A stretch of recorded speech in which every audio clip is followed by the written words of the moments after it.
Hello दोस्तों, कैसे हैं आप सब। स्वागत है आपका हमारे YouTube चैनल।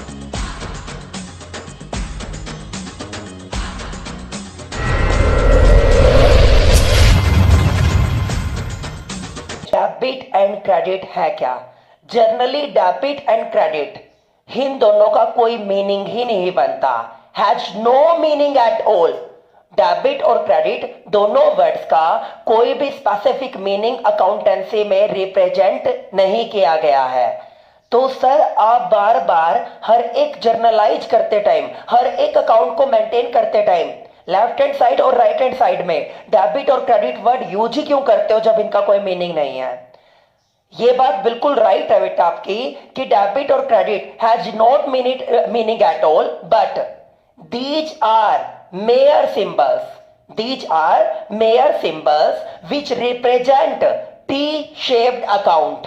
आपके अकाउंटेंसी में जो आप अकाउंट्स मेंटेन करते हो वो सभी कौन से अकाउंट होते हैं, आपके टी शेप अकाउंट होते हैं, जिसकी एक लेफ्ट हैंड साइड और एक राइट हैंड साइड होती है। जो लेफ्ट हैंड साइड होती है आपकी, वो लेफ्ट हैंड साइड किसको रिप्रेजेंट करती है, लेफ्ट हैंड साइड रिप्रेजेंट करती है डेबिट पोर्शन को, और जो आपकी राइट हैंड साइड होती है वो राइट हैंड साइड किसको रिप्रेजेंट करती है, क्रेडिट पोर्शन को। इट मींस जो आपके टी शेप अकाउंट आप अकाउंट्स में मेंटेन करने वाले हो, जिसकी दो साइड आप सेट करोगे लेफ्ट और right, left hand side debit, जिसको आप डी आर के थ्रू रिप्रेजेंट करते हो, डी आर डॉट, और जो आपकी राइट हैंड साइड होती है उसको किसके थ्रू रिप्रेजेंट करते हो आप, क्रेडिट साइड को सी आर डॉट। इसके थ्रू आप क्या करते हो, किसी भी अकाउंटिंग ट्रीटमेंट को कंप्लीट करते हो। उसके लिए आपके ये अकाउंटिंग ट्रीटमेंट में डेबिट और क्रेडिट वर्ड यूज होने वाले हैं। जनरली इसका कोई मीनिंग नहीं बनता। अब सुनिए, आपने क्या किया, आपने टी शेप अकाउंट के थ्रू सपोज करते हैं हमने फर्नीचर अकाउंट बनाया। फर्नीचर अकाउंट सबसे पहले हमने डेट, फिर हमने क्या लिखा, पार्टिकुलर्स, डेट पार्टिकुलर्स, फिर आपकी क्या आई, एलएफ का मतलब क्या होता है बेटा, लेजर फोलियो। लेजर बुक में ये अकाउंटिंग ट्रीटमेंट किस नंबर पेज पर हुआ था, अगर 23 पे हुआ था तो पेज नंबर 23, 29 पे हुआ था पेज नंबर 29। फिर आप क्या लिखते हैं, अमाउंट, फिर दोबारा क्या है आपका डेट, फिर दोबारा क्या है आपके पार्टिकुलर्स, फिर दोबारा क्या है आपका लेजर फोलियो, एंड फिर क्या है आपकी अमाउंट। दो बार क्यों सर, ये किसको रिप्रेजेंट करती है, ये रिप्रेजेंट करती है लेफ्ट हैंड साइड को। किसको रिप्रेजेंट करती है ये, लेफ्ट हैंड साइड को। लेफ्ट हैंड साइड को किसके थ्रू दिखाते हो आप, डेबिट साइड। कौन सी है, डेबिट, जिसको आप डी आर डॉट के थ्रू रिप्रेजेंट करोगे। ये कौन सी होगी, ये होगी आपकी right hand side. Right hand side किसको रिप्रेजेंट करती है, क्रेडिट पोर्शन को। क्रेडिट पोर्शन को कैसे रिप्रेजेंट करोगे, सी आर डॉट। ठीक है, अब आप दो आप अकाउंटिंग जर्नलाइज करोगे। जर्नलाइज करने के लिए आपने first of all furniture purchase किया। फर्नीचर परचेज करने पे आपने एंट्री की furniture account debit to cash account. Furniture account debit to cash account, कितना, 12,000 रुपीज, ये कर दिया। अब आप जब इसकी जो अकाउंट्स मेंटेन कर रहे हो, अकाउंट्स मींस लेजर पोस्टिंग, सबसे पहला जो आपका काम होता है, वो सबसे पहला काम क्या होता है, सबसे पहले डाटा और इंफॉर्मेशन को क्या करना, कोलैक्ट करना। सेकंड जो स्टेप आपका आएगा वो किसको रिप्रेजेंट करेगा, आप क्या करोगे, वो डाटा और इंफॉर्मेशन जो आपने कोलैक्ट की है उसकी जर्नलाइज करोगे। ठीक है, और आफ्टर दैट जो मैंने आपके सामने रिप्रेजेंट किया, ये टी शेप अकाउंट, ये किसको रिप्रेजेंट करती है, क्लासिफिकेशन ऑफ अकाउंट को। राम वाली सारी ट्रांजैक्शन राम में, श्याम वाली श्याम में, मोहन वाली मोहन में, उसको क्या बोलते हैं, क्लासिफिकेशन को, लेजर पोस्टिंग। तो थर्ड स्टेप किसका है आपका, लेजर पोस्टिंग का आया। तो अब आप क्या करते हो, लेजर पोस्टिंग में जो भी आप अकाउंट्स में मेंटेन कर रहे हो जो अकाउंट, उसके डेबिट साइड में कभी भी खुद का नाम नहीं आएगा। जो अकाउंट्स मेंटेन होता है उसके डेबिट या क्रेडिट साइड में खुद का नाम नहीं आता, इनफैक्ट अपोजिट पार्टी का नाम आता है। फर्नीचर क्या हो रहा है, डेबिट, उसके डेबिट में खुद का नाम नहीं आएगा, अपोजिट पार्टी कौन है, कैश। तो मैं उसके डेबिट साइड में यहां पे अप्रैल 1 2020 को क्या लिखता हूं, टू कैश अकाउंट, कितनी अमाउंट, 12,000 रुपीज।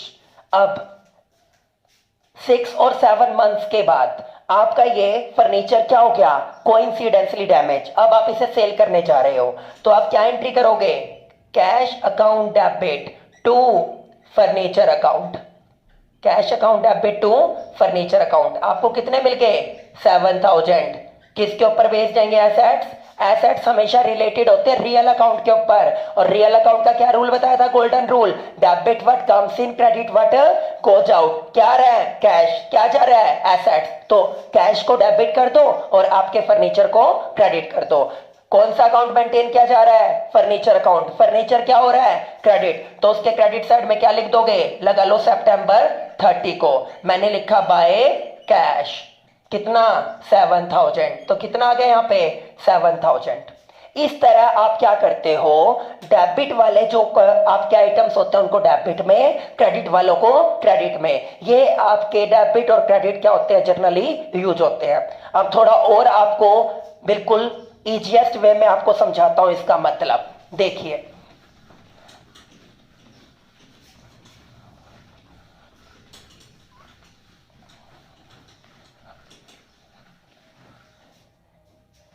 आपके अकाउंट्स में जो डेबिट और क्रेडिट होते हैं, वैसे तो सर इसका कोई मीनिंग नहीं होता, बट हम इसका एक मीनिंग क्रिएट करते हैं जस्ट आपके इजीएस्ट वे में आपको किसी चीज को समझाने के लिए। डेबिट का मतलब क्या हुआ, डेबिट का मतलब हुआ दैट इज ओन्ड, और क्रेडिट का मतलब क्या होता है, दैट इज लोन्ड।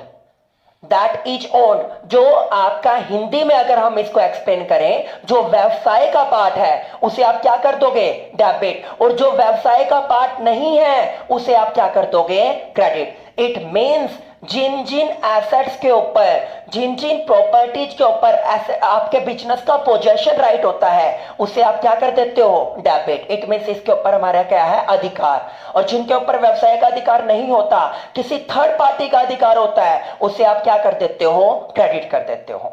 ये आपके रियल मीनिंग होते हैं डेबिट और क्रेडिट से, जिससे आपके लिए डेबिट और क्रेडिट को सीखना आसान हो जाएगा। ठीक है, अब बात करते हैं इसके एक्सप्लेनेशन के रिगार्डिंग डेबिट और क्रेडिट। आपने किया डेबिट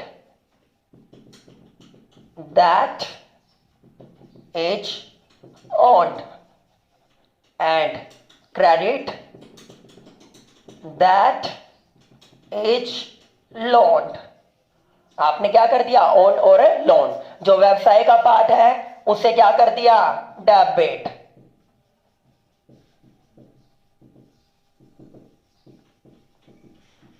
और जो व्यवसाय का पार्ट नहीं है उसे आपने क्या कर दिया था, क्रेडिट कर दिया था। ठीक है, इस तरह हम बात करते हैं। फॉर एग्जाम्पल, आपने क्या की, मशीनरी परचेस्ड,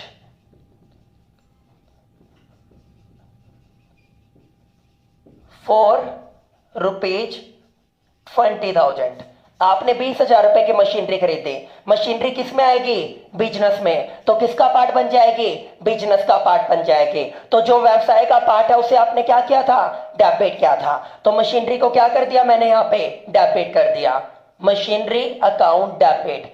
अच्छा, अब व्यवसाय का पार्ट क्या नहीं रहा, जो बिजनेस के पास कैश था अब वो किसके पास चला जाएगा, वेंडर के पास, तो वह व्यवसाय का पार्ट नहीं रहा।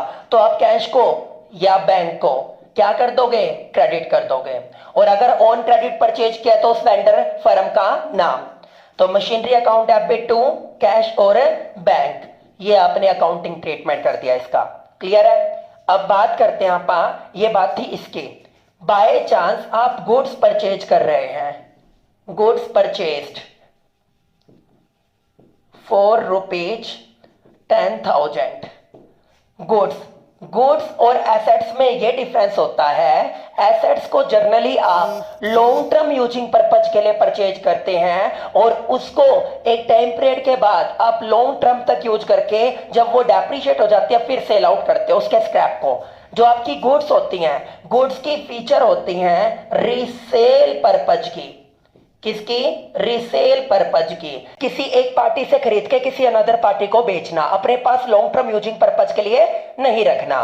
तो गुड्स को अगर आप खरीदने जा रहे हो या बेचने जा रहे हो तो उसके लिए क्या होगा? खरीदते टाइम गुड्स के लिए आप कौन सा वर्ड यूज करते हो? परचेज। परचेज कौन सी बात है? बुरी बात है, क्योंकि आपकी जेब से क्या निकलेगा? पैसा। तो आप क्या कर देंगे इसे? डेबिट। इसका कौन सा बैलेंस होता है? Debit balance. आप बेचने के लिए जाते हो, बेचने के लिए कौन सा वर्ड यूज होता है? सेल। कौन सी बात है? अच्छी बात है। कौन सी बात है? अच्छी बात है। इसका कौन सा बैलेंस हो जाएगा आपका? Credit balance. कौन सा? Credit balance. अब आप क्या करने जा रहे हो? गुड्स को परचेज। आप माल लेके आते हो अपने घर पे, बहुत अच्छी बात है, बट आपकी जेब ढीली हो जाएगी, उसकी वजह से आपके पास से पैसा जाएगा। तो परचेज बुरी बात हुई, आप क्या कर दोगे इसे? Debit. Purchase account debit to cash account. Purchase account debit to cash account. इस तरह आप क्या करोगे? इसको रिप्रेजेंट करोगे। कितना? 10,000 रुपीज को। ये बात थी आपकी गुड्स के रिगार्डिंग। इसके अपोजिट अगर एसेट्स आती हैं, एसेट्स को लॉन्ग टर्म यूजिंग पर्पज के लिए यूज किया जाता है। इसको खरीदते और बेचते टाइम कभी भी परचेज और सेल नहीं आता, इनफैक्ट इसका स्पेसिफिक नेम यूज होता है। आप चाहे इसको खरीदने जाइए या आप इसे बेचने जाइए, बेचने क्या आएगा? इसका स्पेसिफिक नेम यूज होगा इसके लिए। ये किसके लिए यूज होता है? आपकी एसेट्स के रिगार्डिंग। आई होप सो बेटा आपको डेबिट और क्रेडिट का रियल मीनिंग आज क्लियर हो गया होगा। रियलिटी में आप देखने के लिए जाओ तो debit and credit both have no meaning, but ये एक मेयर सिंबल होते हैं जिन सिंबल्स की हेल्प से आप क्या करते हो? टी शेप अकाउंट बनाते हो, जिसका लेफ्ट हैंड साइड डेबिट को और right hand side credit portion को रिप्रेजेंट करती है।